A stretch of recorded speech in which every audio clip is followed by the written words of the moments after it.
495 sampai 497 disebutkan ada sebuah kisah di zaman Nabi Muhammad. Diriwayatkan ada seorang sahabat namanya Alqamah. Siapa ya Bunda? Alqamah. Alqamah itu siapa? Di dalam riwayat disebutkan kana katsiral ijtihadi fit ta'ah, adalah orang yang sangat luar biasa ketaatannya, banyak ibadahnya. Minas sholah, baik itu berupa sholat sunnahnya terjaga. Orang kalau terjaga sholat sunnahnya, sholat wajibnya pasti lebih terjaga.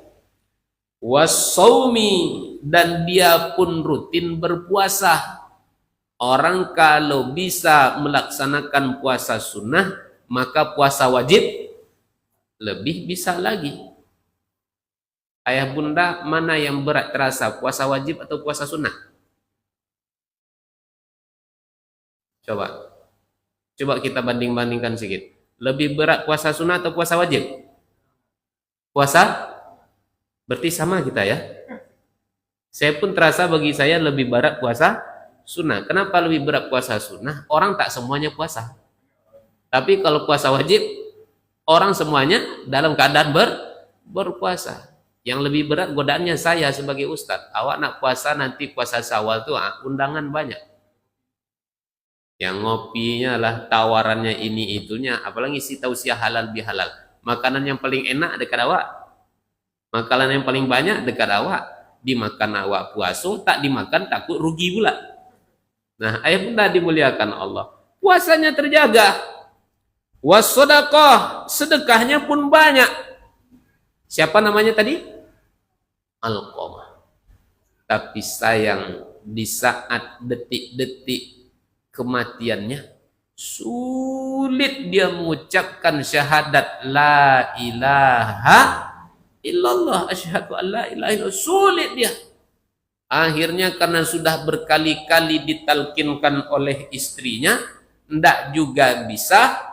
Istrinya kemudian berkirim utusan kepada Nabi Muhammad sallallahu alaihi wasallam. Intinya minta bantu apa yang harus dilakukan. Akhirnya Nabi mengutus pula 3 orang sahabat. Tak Nabi yang langsung datang kepada Alqamah itu. Sahabat yang diutus itu ada Bilal bin Rabah, ada Ammar bin Yasir, ada Suhaib Ar-Rumi.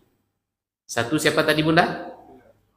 Bilal, yang kedua Ammar bin Yasir, yang ketiga Suhaib Ar-Rumi. Jadilah 2 dapat, lebih banyak daripada yang tidak dapat. Datanglah, kalau bahasa sederhana, Bilal, Ammar, Suhaib, pergilah kalian tengok si Bilal, si Alqamah itulah, apa ceritanya agaknya, bagaimana kondisinya agaknya. Ini si anu ini ceritanya begini dan begitu. Oh iya Nabi. Berangkatlah 3 orang ini.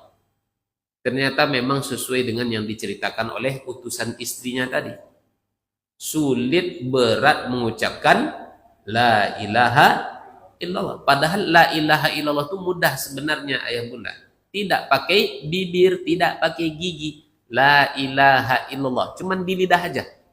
Jadi ketika kita mengucapkan huruf-huruf zikir itu kan kadang-kadang subhanallah ada bertemu dengan gigi, huruf-huruf bertemu dengan gigi. Allahu Akbar, bibir bergerak. Ini enggak la ilaha illallah, cuman lidah aja yang bergerak. Enggak bisa. Enggak bisa mengucapkan zikir yang paling mudah la ilaha illallah. Dibimbing berkali-kali, enggak juga lewat. Pada akhirnya balik lagi 3 sahabat nih. Nabi, ya sudah kami bimbing Nabi, tapi tetap sama kondisinya. Apalah lagi agaknya tuh ya. Ini saya mencoba membawakan ke kondisi kitanya lebih kurang ayah bunda. Apalah lagi agaknya ceritanya si Alqamah. Tiba-tiba Nabi bertanya kepada Bilal. Bilal, ya. Masih ada ndak hal min abawaihi ahadun hayyun? salah seorang dari orang tuanya Alqamah itu masih hidup ndak wahai Bilal? Tanya Nabi. Kata Bilal pula, lahu ummun kabiratun sinni. Oh, ada Nabi, ada. Setahu saya emaknya masih ada. Tapi sudah kabiratus sinni, sudah tua kali wahai Rasul. Sudah tua renta sekali. Oh, kalau gitu pergilah kau dulu ke tempat menyemaknya si Alqamah itulah. Pergi kau situ ya, kata Nabi. Untuk apa Nabi? Satu, sampaikan salamku sama dia. Yang kedua, tolong kau sampaikan, bilang sama maknya Alqamah, mak, kalau mak sehat, kuat berjalan, Nabi minta agar mak menemui dia. Tapi kalau sekiranya mak tak kuat berjalan, mungkin karena Maxim belum ada lagi, Grab belum ada, jadi nanti kata Nabi, Nabi yang akan mendatangi mak. Salam Nabi disampaikan, keinginan Nabi sudah diutarakan, lalu apa kata maknya si Alqamah? Bilal, ya, sungguh tak pantas kalau sekiranya Nabi yang mendatangi aku. Aku yang seharusnya mendatangi Nabi Muhammad SAW. Teks kitabnya begini lebih kurang. Fatawakka'at wa qamat ala aso. Pergilah maknya Alqamah menemui Nabi dalam keadaan tertatih-tatih. Begitu yang lebih kurang maknanya nih. Wa qamat ala aso. Sampai dia menggunakan penolong untuk dia bisa berjalan. Aso berupa tongkat. Bertungkek-tungkek lah dia menemui Nabi Muhammad SAW. Berjumpa dengan Nabi Muhammad SAW, dia ucapkan salam lalu dibuka cerita. Kata Nabi pula, mak, ya, aku dapat berita begini dan begitu tentang Alqamah dan sekarang kondisinya kayak gini, mak. Terus kenapa Nabi? Kaifa halu? Mana paginya? Kaifa halu waladiki Alqamah, mak? Bagaimana keadaan anaknya mak yang bernama Alqamah itu? Dia itu anak yang seperti apa? Ditanya dulu hubungannya dengan Allah. Taat atau tidak taat anak mak Alqamah itu? Tanya Nabi. Lalu kemudian tanya Nabi, dijawab, ya Rasulullah, wahai Rasul utusan Allah, kasirus sholah, anakku Alqamah itu banyak loh sholatnya Nabi. Qiyamul lailnya terjaga, sholat duhanya tak pernah ketinggalan, rawatibnya juga sama. Kasirus siyami, anakku Alqamah itu juga rutin berpuasa. Kasirus sodakoti, dia pun banyak sedekahnya tuh Nabi. Fakir miskin, anak yatim, orang-orang yang kesusahan, ditolong sama anakku tuh Nabi. Bukan orang yang bakhil, pelit, kedekut dia tuh. Oh, begitu ya mak ya. Lalu tanya Nabi yang kedua, fama haluki ma'ahu. Lalu hubungan mak dengan Alqamah itu sendiri seperti apa? Inilah kemudian yang menjadi masalah. Kata maknya Alqamah, ya Rasulullah, wahai Rasul utusan Allah, ana alaihi sakhitatun. Aku sebenarnya marah sama dia, wahai Rasul. Aku murka sama dia. Walimah, kenapa mak? Tanya Nabi. Qalat, maknya Alqamah menjawab, ya Rasulullah, wahai Rasul utusan Allah, kana yu'siru zaujatahu wa ya'sini. Dia itu banyak betul, sering betul mengutamakan, melebihkan istrinya daripada aku. Ini catatan bagi kita nih Pak.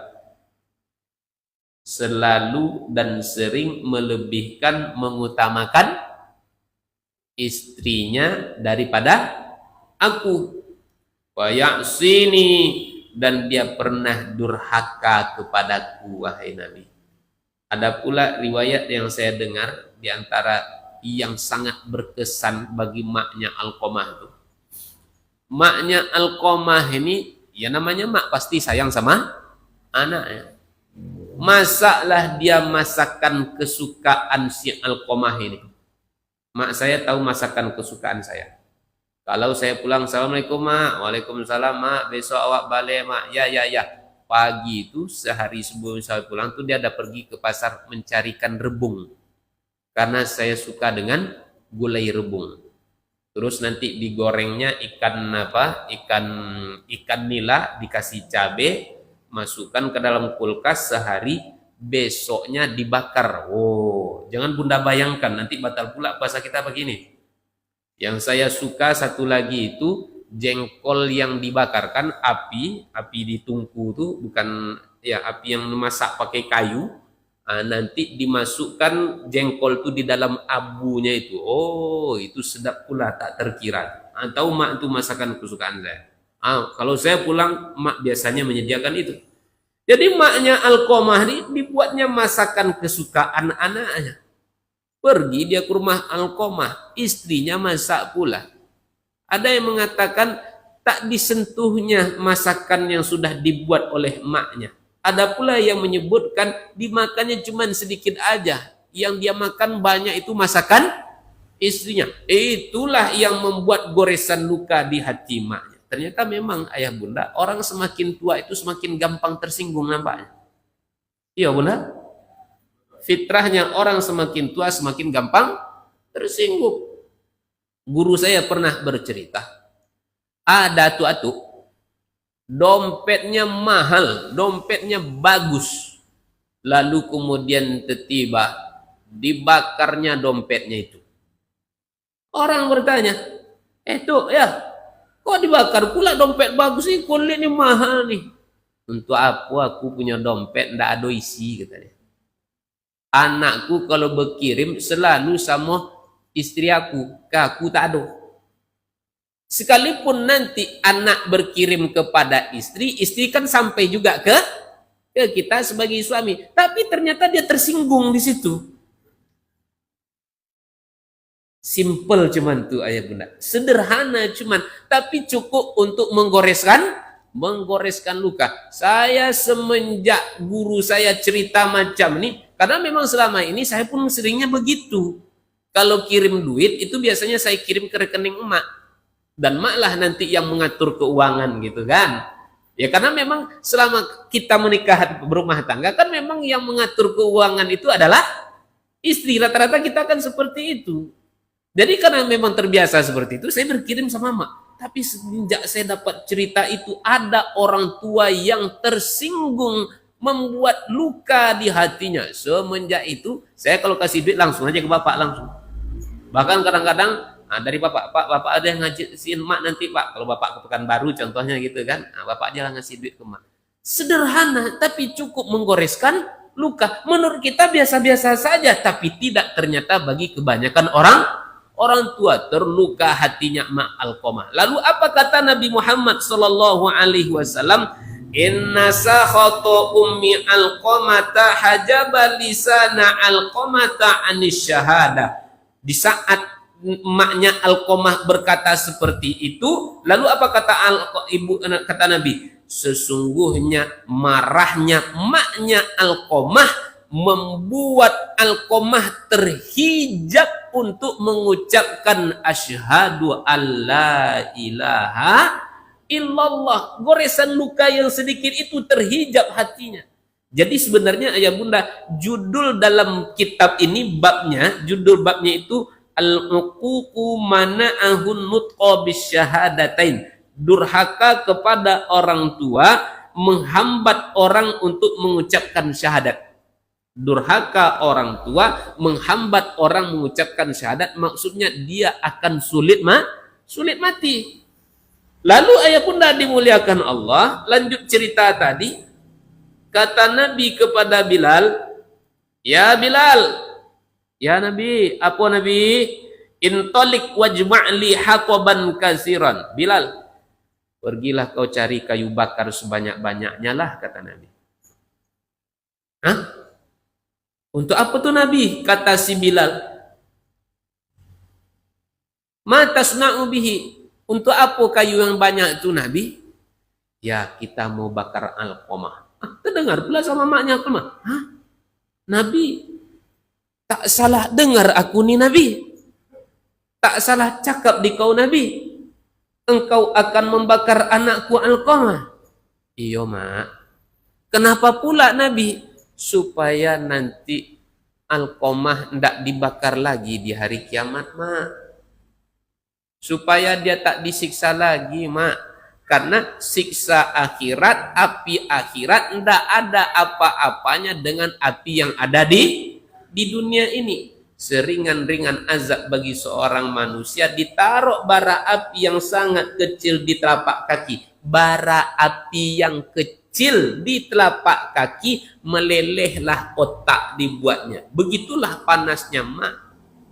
Kita bakar aja ya mak ya, supaya besok dia tak lagi menderita. Cukup saja dia di dunia menderita. Oh, berubah maknya Alqamah langsung. Yang tadi keras, tiba-tiba melunak maknya Alqamah. Kenapa maknya itu melunak? Tak terbayang. Anak yang dahulunya disayang, dipeluk dan ditimang, sebentar lagi akan menjadi abu, akan menjadi arang.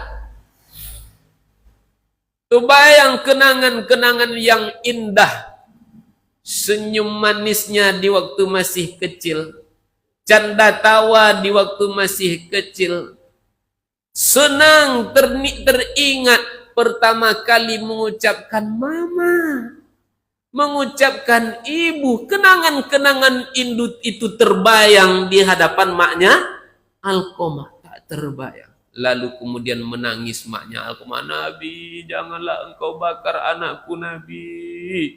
Aku tidak marah lagi sama dia Nabi. Aku sudah memaafkan dia wahai Nabi. Jangan Nabi, jangan Nabi.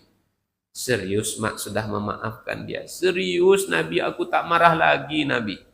Lalu dengan begitu mudahnya Alqamah bisa mengucapkan kalimah la ilaha illallah. Ayah bunda, ada satu